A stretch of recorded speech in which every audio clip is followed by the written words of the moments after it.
to try to get trained. And then that conversation actually turned to broaden into an action, which was a part of the camp conversation.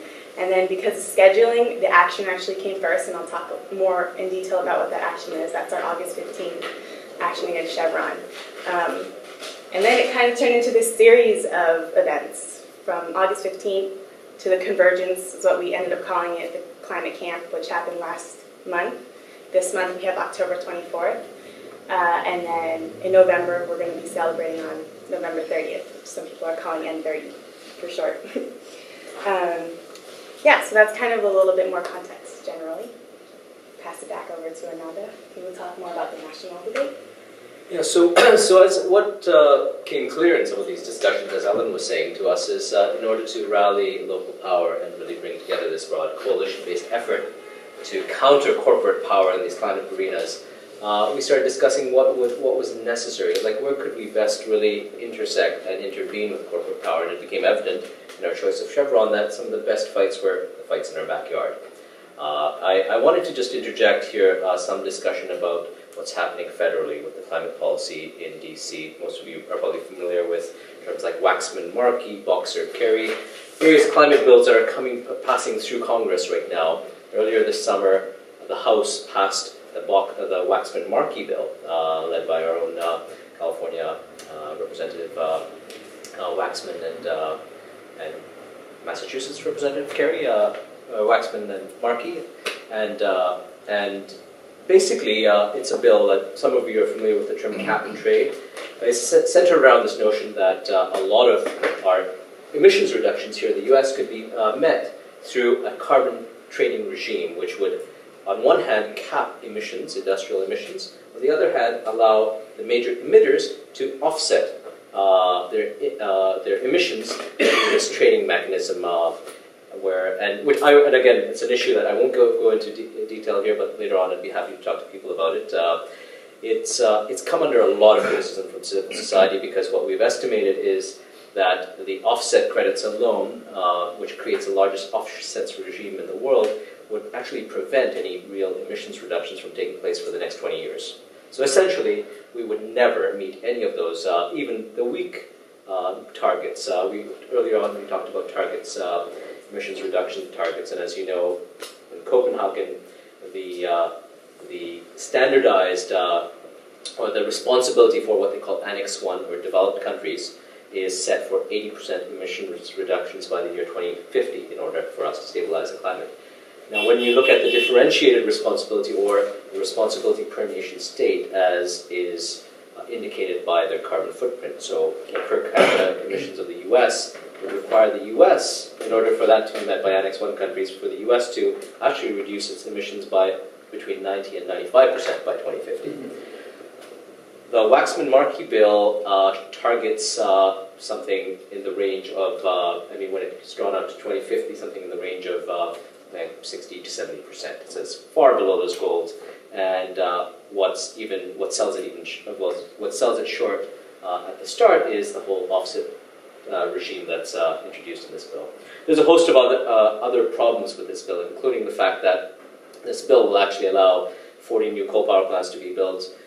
Recognizes garbage burning and biomass burning, which is an interesting concept that should be discussed at some other point in time, whether fossil fuel power generation is the only dirty form of energy. There's this whole other, for environmental justice groups around the country, there's this common understanding that it's not just fossil fuels, but a lot of biogenic carbon sources that are even more carbon intensive than fossil fuels. The garbage burning wood actually produces more carbon dioxide per unit of electricity produced than oil, gas, coal, or the dirtiest coal power plant.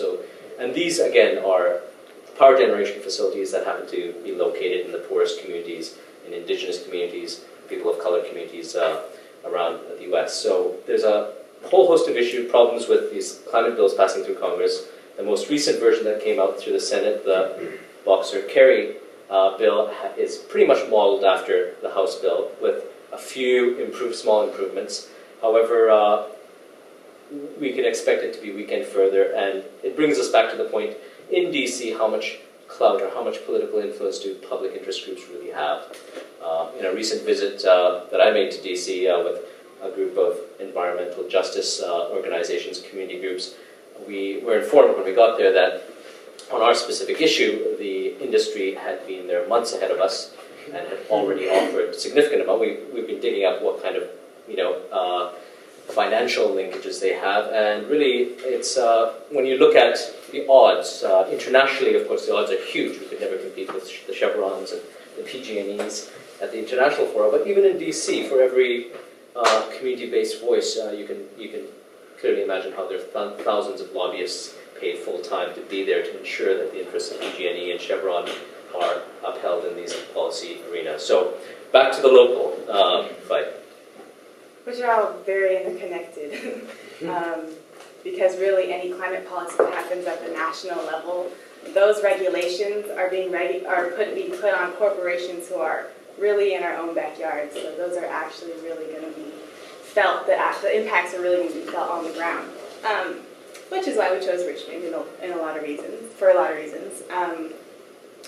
And that was our target for August 15th action, as well as the convergence which happened last month, was to bring awareness and support for the Richmond groups who were already working against Chevron, who has been for decades, 20-something years now,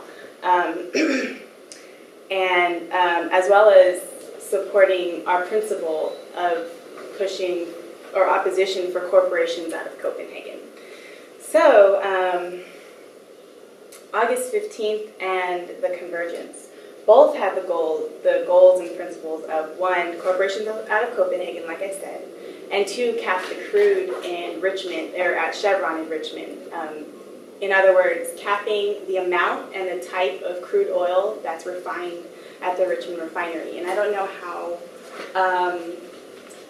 how much you know about the Richmond fight. It's been pretty public lately because of their lawsuit, which happened earlier this year, mid-year. 3 Richmond groups, Communities for a Better Environment, Asian Pacific Environmental Network, and West County Toxics Coalition, who were all very integrated in the planning of August 15th and the convergence intentionally. They filed a lawsuit against Chevron in Richmond in, I think it was June when it was actually ruled, June, early July, because Chevron's been trying to expand their refinery to burn dirtier crude oil that are coming, for example, from the Alberta tar sands, which is sort of the bottom of the barrel crude oil, since other oil resources are either running out or not politically accessible. So in order to burn that crude oil, they have to install new technology because it's a lot more energy intensive and just different. But in their environmental report, they didn't report that. But yet, a lot of, for example, CVE scientists and community-based groups did some research and found out that they were actually installing the technology, though they stated in their report that they wouldn't burn that type of oil. So they filed this report.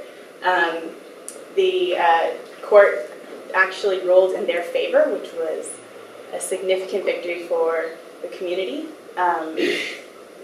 But still, in response to that, Chevron, so they had to shut down their expansion and lay off over 1,000 workers from their factory or from their refinery.